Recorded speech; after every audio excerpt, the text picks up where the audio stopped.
Hi, I'm Angela Fazio. Welcome to Moms in Real Estate. Today's guest is Andrea Beem out of Albany, Oregon, and she's going to be sharing her wisdom about how she's creating a new normal amidst the COVID-19 pandemic. And she will also tell us why this time has been a blessing in her life. So let's get started. Angela Fazio is an industry powerhouse who has overseen 40,000 homes sold and $9 billion in production. And Kristen Cantrell is one of the nation's most accomplished team leaders, helping thousands of agents build their businesses. They are passionate about educating, encouraging, and empowering moms in real estate. Our next episode starts now. Hi, everyone. I'd like to introduce my beautiful co-host, Kristen Cantrell, and our guest, Andrea Beem. Hi, guys. Hey. Hey, everyone. Thank you for joining us today. I'm super excited for you guys to hear wise words from Andrea. She's all the way in Oregon, has two kids, two boys. What are they, 12 and 16? Is that right?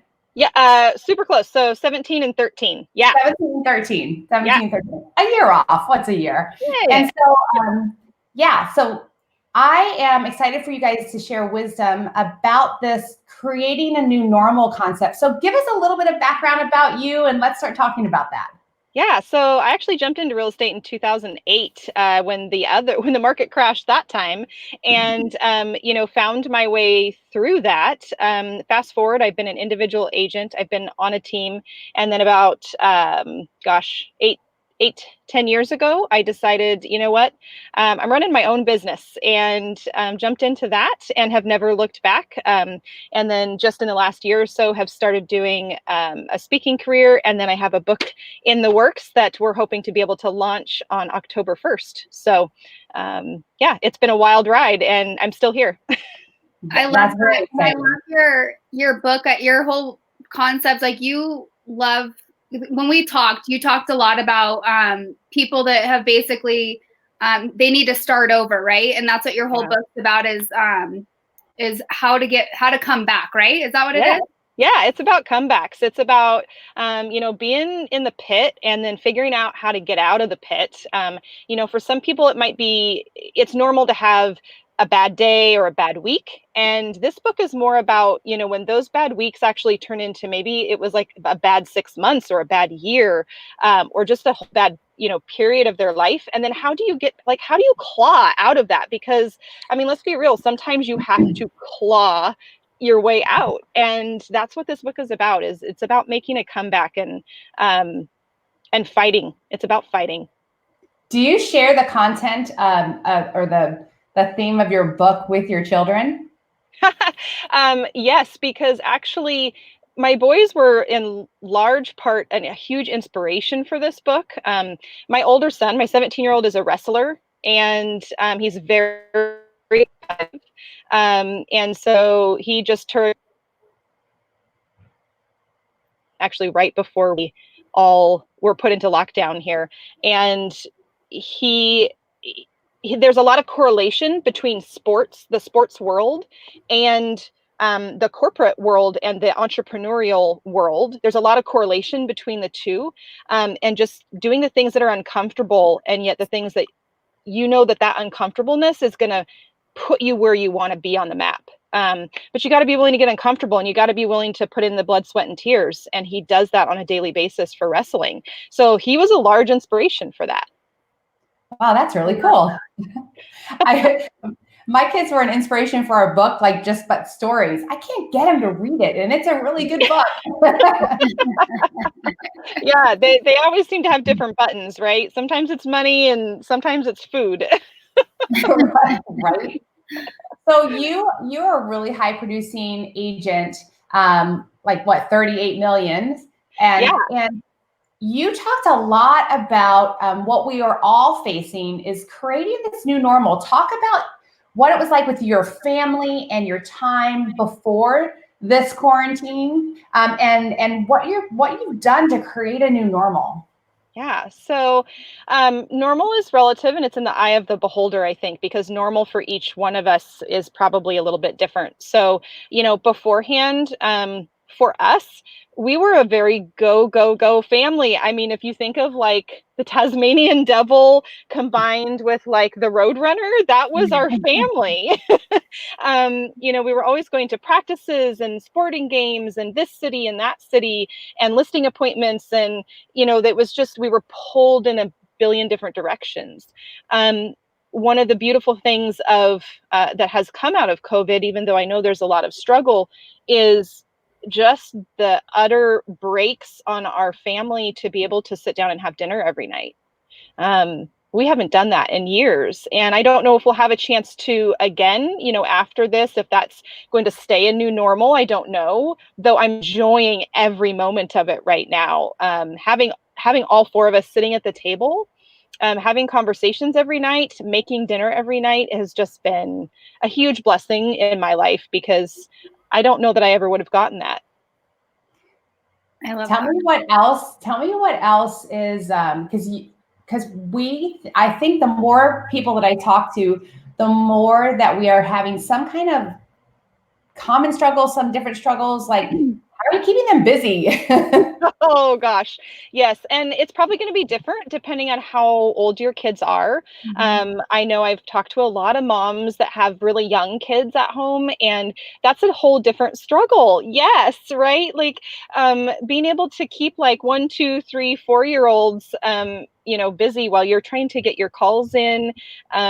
It can definitely make you want to pull your hair out. And so for me, I feel really lucky that my kids are for the most part self-sufficient, though even my 13-year-old, he was like, what, online school? Like, I don't have to focus on anything. And so all of a sudden we had to do a 180 on, okay, this is what this is really going to look like. And I've had to do a little bit of hover mom on the homework. So, it's, there are components that work well, right? We've separated the kids out into different rooms. My older son has the family room.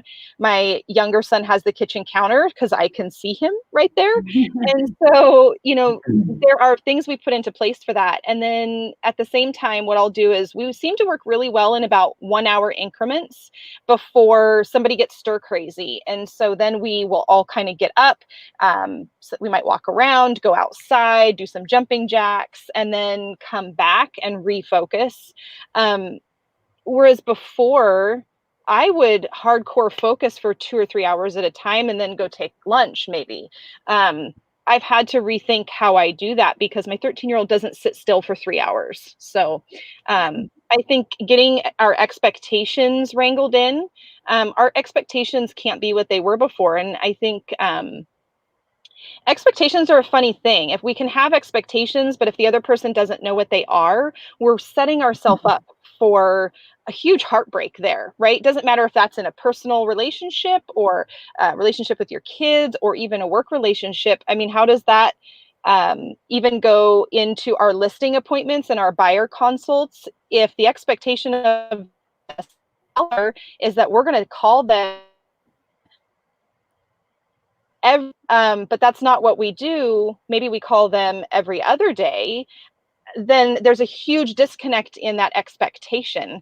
And so I think correlating that to life with kids is just, we have to understand that those expectations might need to change a little bit so that we can give ourselves a little bit of grace. I think that's so wise. One of the philosophies that the people that I work with, we share is to be unclear is unkind. And that really talks about unspoken expectations and how those can really, they can rot relationships because it just doesn't give the people, because we want to rise up. Like, I think most people want to succeed and do things for, especially in a family relationship. I think our kids want to meet most of our expectations, but if we don't say them, then clear is unkind. Yeah, absolutely. I agree. It's Kristen, just how the heck do you do that with Dean and Luke? I was just thinking about that. It's like sinking in. Like, how are you doing this?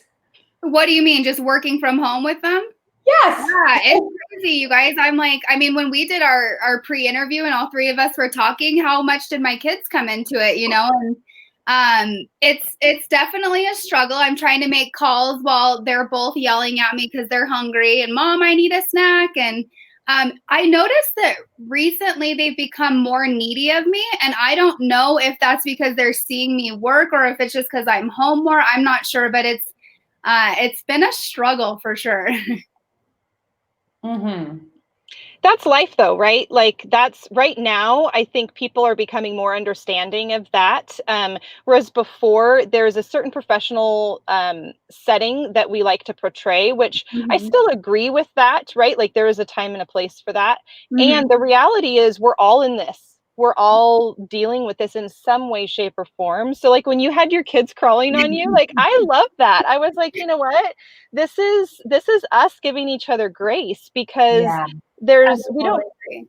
we don't need some preconceived notion of what this should look like, and trying to, well, another way to say that, right, would be keeping up with the Joneses. Like we don't need to portray this perfect self that, that, and I love that your kids were crawling on you. My dog was in the background. You saw him like, I know your dog was awesome. The dirt. Well, it's cool too because I think that, with everyone that I'm talking to all day too, people do business with people they like and trust, and my kids are me, right? So like I feel like when they get to be a part of it or they're in the background or whatever, it's just showing people who I am. So I do think that it's just getting used to it, Yeah, it's who you are. They're a huge part of your life. Yeah.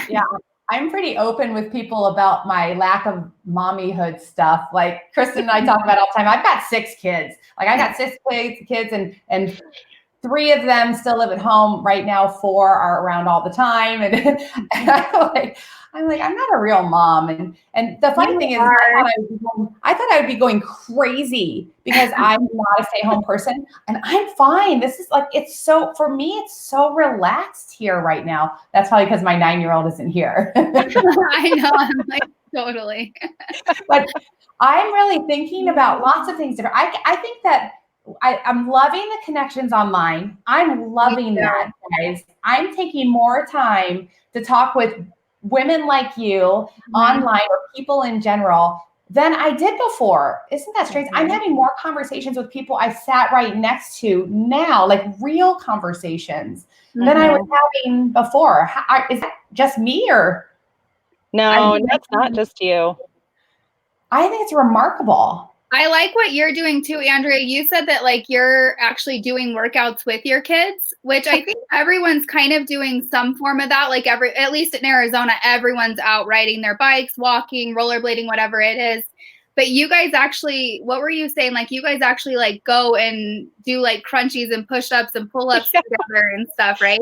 Yeah, so my youngest son still has PE class that he has to like write on a sheet what he's doing each day, and he has to work out for 30 minutes.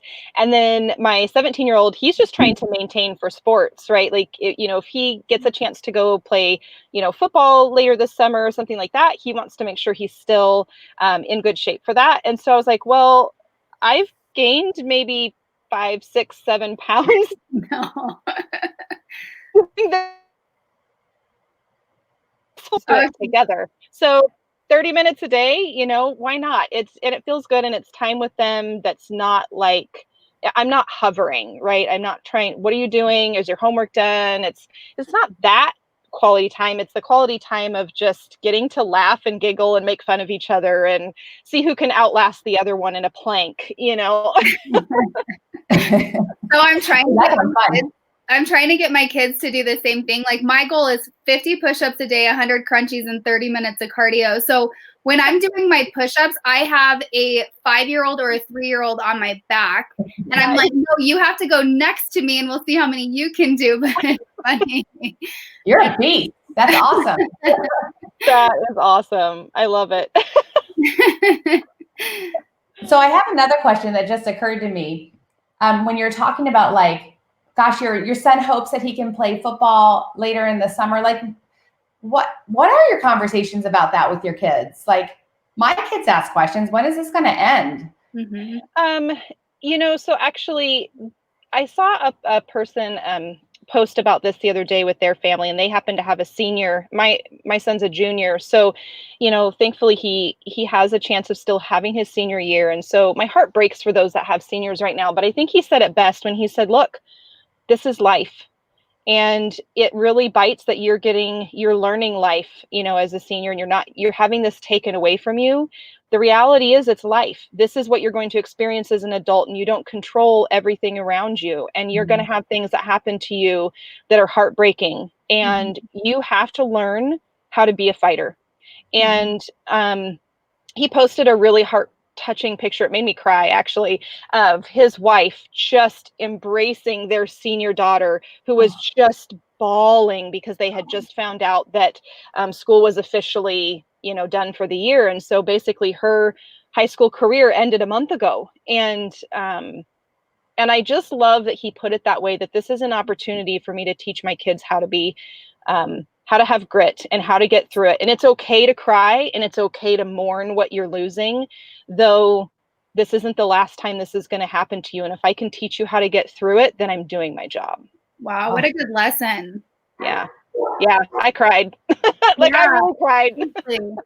Yeah, I would too, for sure. That's, we as adults kind of go, your senior year, you're not even going to hardly remember it. My dog's about to bark big time, just letting you know. But you know what? It's a big deal in their lives, to miss prom and to miss graduation and senior trip. I mean, I want to cry right now thinking about how I probably would have reacted as a senior, missing all of those moments that we want to make a scrapbook about or whatever. Yeah. And I think it's just that they feel like they didn't get a choice in the matter. It's one thing to get senioritis and feel like, oh, I just can't wait for senior year to be over.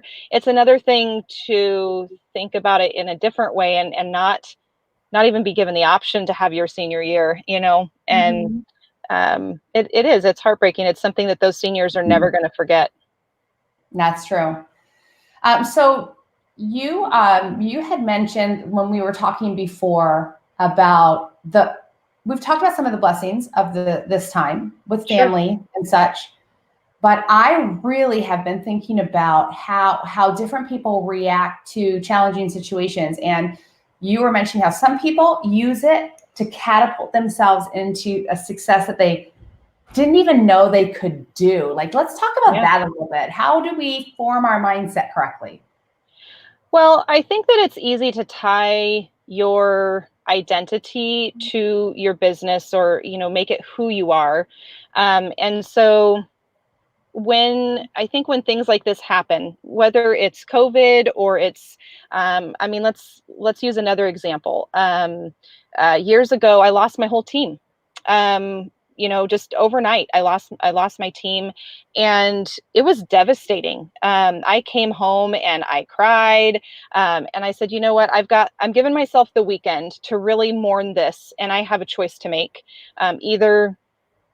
Either I go back to work on Monday and I just let this kind of destroy me, or I pick up where I'm at. I put my boots on and I get back to work and I figure this out. And I gave myself the weekend. And on Monday,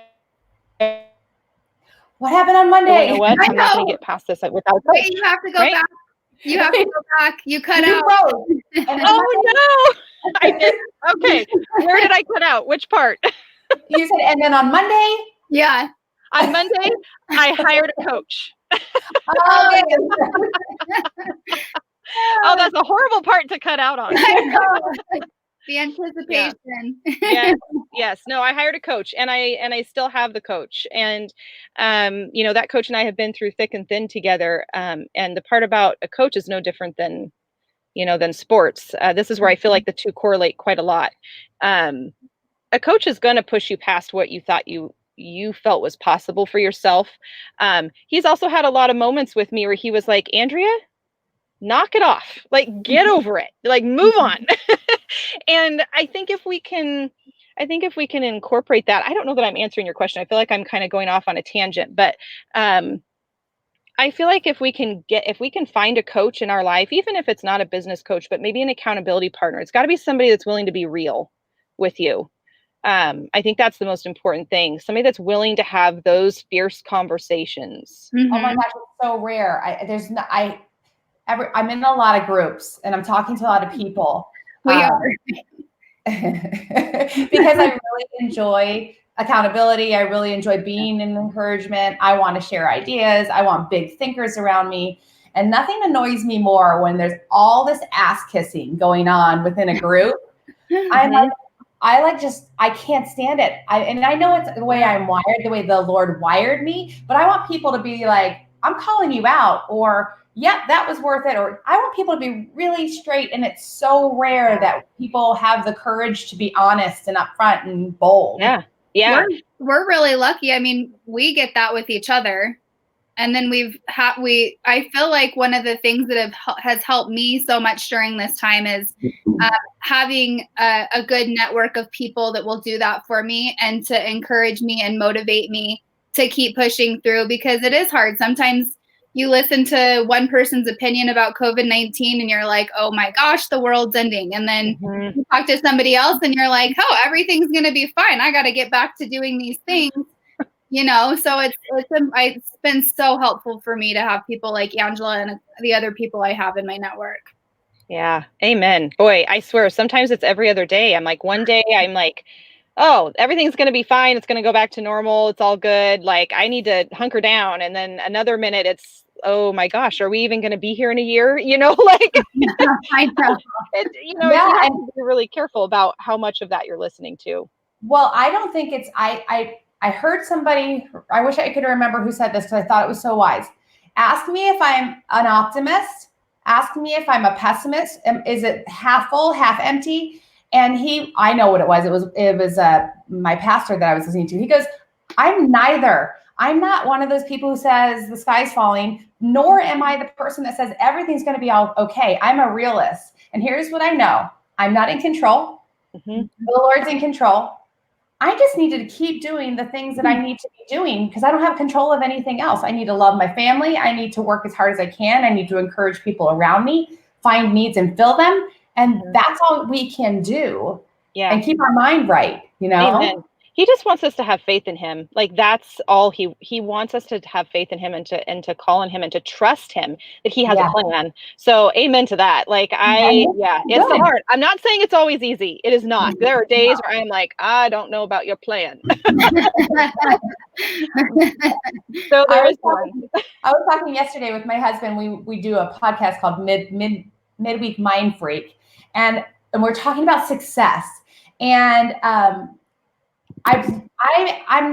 a fast thinker. I like action. I like to accomplish, but I've been pretty contemplative in a good way. Like, wow, the Lord opened my eyes. I see him, The rest of it is just serving people and doing the best you can. And I want to build the hugest team I've ever built in my life. I mean, I have really still lofty goals, but I'm more contemplative about, don't forget, you're not in control, and that's okay, because you don't want me in control of everything, right? Yeah.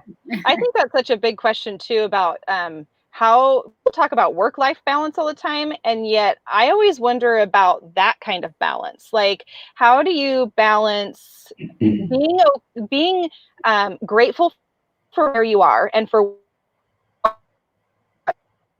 you in that moment, and realizing it's okay to still want more, just not getting caught up in that so much that you forget what you have. Like, that's the bigger balance for me that I always struggle with, trying to figure out how do I be both of those things at the same time. Like, that's always been something I've contemplated. Well, here's what's interesting. I believe the Lord created us in his image. He's a creator. He's a builder. He's a businessman. Literally read Proverbs 31, a Proverbs 31 woman, right? If you read that, it's all about getting stuff done. And it's all about rising up early and doing great business and loving on your family and being a great wife. So that's all of that aspiration we have, and all those things that we have inside of us that want to build and do things are God-given. It's a gift. Yeah, it's that drive. Mm-hmm. Yeah, I agree. I agree. I love it. So good. I feel like you need to get up there and just preach it. I'm really passionate about that. Last topic that I don't even think that we talked about, and I was kicking myself. I didn't ask you to think about this, but how are you continuing to date your husband? So, okay, you guys will get a good kick out of this one. So, at the end of last summer, I actually decided I got this hair to build some picnic benches, actually a picnic bench. And then my son wanted to build a picnic bench because he wanted to build it and sell it and make money. And I bought the wood, and then literally it was like the end of summer and the weather changed and we never got to build it. And so at Christmas time, one of my husband's presents was, he said, I will help you build these picnic benches. Well, the other day he's like, okay, we're building picnic benches. So for like 2 or 3 days straight, that was kind of our date, if you will, was in the backyard, just being in the backyard and building picnic benches. I mean, I'm not gonna lie, there was some moments. So he's a civil engineer, like we're so opposite ends of the spectrum. So he is like, everything has to be perfect, or there is no it's good enough. It's gonna be perfect. And so I do get frustrated with that sometimes, I'm not gonna lie. How about you, Kristen? I'm like totally hearing your story. Yes. I'm in the same marriage. Yes. So that's something we've always had to work through a little bit, is finding a balance between the two, because we are so opposite ends of the spectrum. But that's kind of been how it's been here. It's just been the making the dinners every night. We will shut down in the evening, maybe go watch a movie in the family room, or just be outside, grabbing a Coke and go sit outside and enjoy our little garden area and the work that we've been putting in, and sit in a chair on the back patio and try to enjoy that work that we've done. So it's changed. It's not like it used to be, because we're not going out, but you just find things around the house. We just find different ways of doing it. And I'm a movie buff anyway, so I am totally good with movie night. I love that. What about you, Kristen? I haven't asked you that recently. What are you doing? I am not doing as much as I should, for sure. Definitely we're spending a lot of family time together, but as far as me and my husband getting our own alone time, it is definitely like, once the kids go to bed, having a glass of wine together, talking as much as we can, watching a show or something, but we're not doing anything crazy. I saw this girl, she's an agent in Arizona, and her kids like set up a full dinner for her and her husband, and like did lit candles, and it was the cutest thing. She has 3 sons, and they all set up this like romantic date night for their parents. I'm like, how cute is that? I want to know her. That's awesome. I love that. I know. Well, I encourage anyone who listens to this week that you need to go out of your way to continue to date. I don't care if it's a walk or we announce it. We're going out back for a date. No one comes out, and so you've got to continue to build that relationship with your husband. So anyway, I want to thank both of you for your time today. Andrea, I think you're a fantastic lady. I want to keep talking with you and know you better.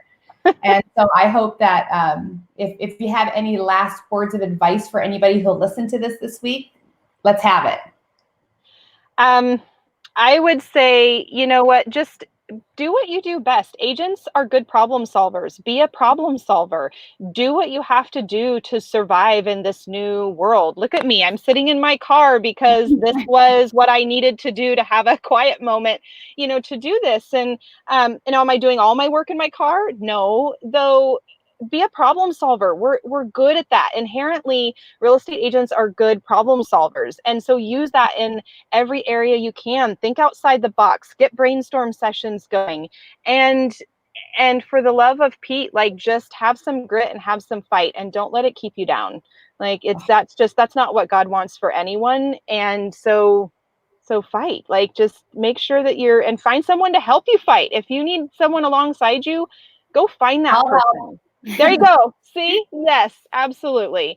And I would say too, just, even though the book won't be out till October 1st, you know, if you're interested in reading more about like comeback stories and things like that to get motivation, just let me know. And same here.